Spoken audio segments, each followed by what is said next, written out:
Hi friends, అందరికీ నా హృదయపూర్వక నమస్సుమాంజలులు. రొండాబర్న్ శక్తి 22వ భాగం.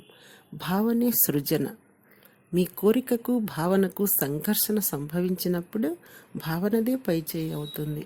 భావనా క్షేత్రాలు.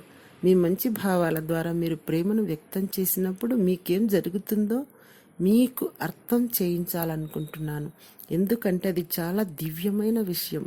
మీ భావనలు మీ చుట్టూ ఒక అయస్కాంత క్షేత్రాన్ని సృష్టిస్తాయి. ప్రతి ఒక్కరి చుట్టూ అటువంటి అయస్కాంత క్షేత్రం ఉంటుంది. మీరు ఎక్కడికి వెళ్ళినా అది మిమ్మల్ని చుట్టుకొనే ఉంటుంది. మీరు పాత చిత్రాలలో కొందరి వ్యక్తుల చుట్టూ ఒక కాంతి వలయాన్ని చూసే ఉంటారు. ఇట్లా ప్రతి వ్యక్తి చుట్టూ ఒక విద్యుత్ అయస్కాంత క్షేత్రం ఉంటుంది. దీని అయస్కాంత శక్తే మీ జీవితంలోని అన్ని అంశాలను ఆకర్షిస్తుంది. ఈ క్షేత్రం ధన రూపంలో ఉందో రుణ రూపంలో ఉందో నిర్ణయించేది మీ భావనలే. మీరు మీ మాటల ద్వారా చేతల ద్వారా ప్రేమను వ్యక్తం చేసినప్పుడల్లా ఈ క్షేత్రానికి మరింత ప్రేమ వచ్చి చేరుతుంది. మీరెంత ప్రేమను ఇస్తే మీ అయస్కాంత క్షేత్రం అంత శక్తివంతం అవుతుంది. మీ క్షేత్రం శక్తివంతమైన కొద్దీ మీరు కోరుకున్న వాటిని అది ఆకర్షిస్తుంది.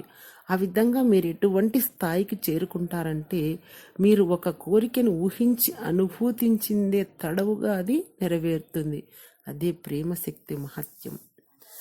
మీ చేతల ద్వారానో మీ భావాల ద్వారానో మాటల ద్వారానో ప్రేమను పంచినప్పుడల్లా మీ చుట్టూ ఉన్న అయస్కాంత క్షేత్రంలోకి ప్రేమ వచ్చి చేరుతూ ఉంటుంది.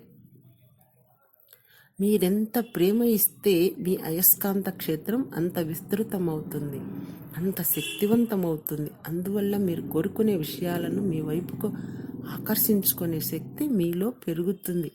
అప్పుడు మీరు ఎటువంటి స్థాయికి చేరుకుంటారంటే మీ అయస్కాంత శక్తి చాలా బలంగాను సానుకూలంగాను పరిణమిస్తుంది. వెంటనే మీరెంతో బాగున్నారనే భావన మీలో కలిగి అది మీ జీవితంలో నిజంగా సాకారమవుతుంది. అదే మీలోని అసాధారణమైన శక్తి. అదే ప్రేమ యొక్క ప్రత్యక్ష సత్యం.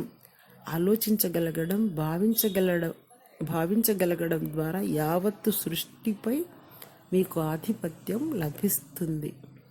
Thank you.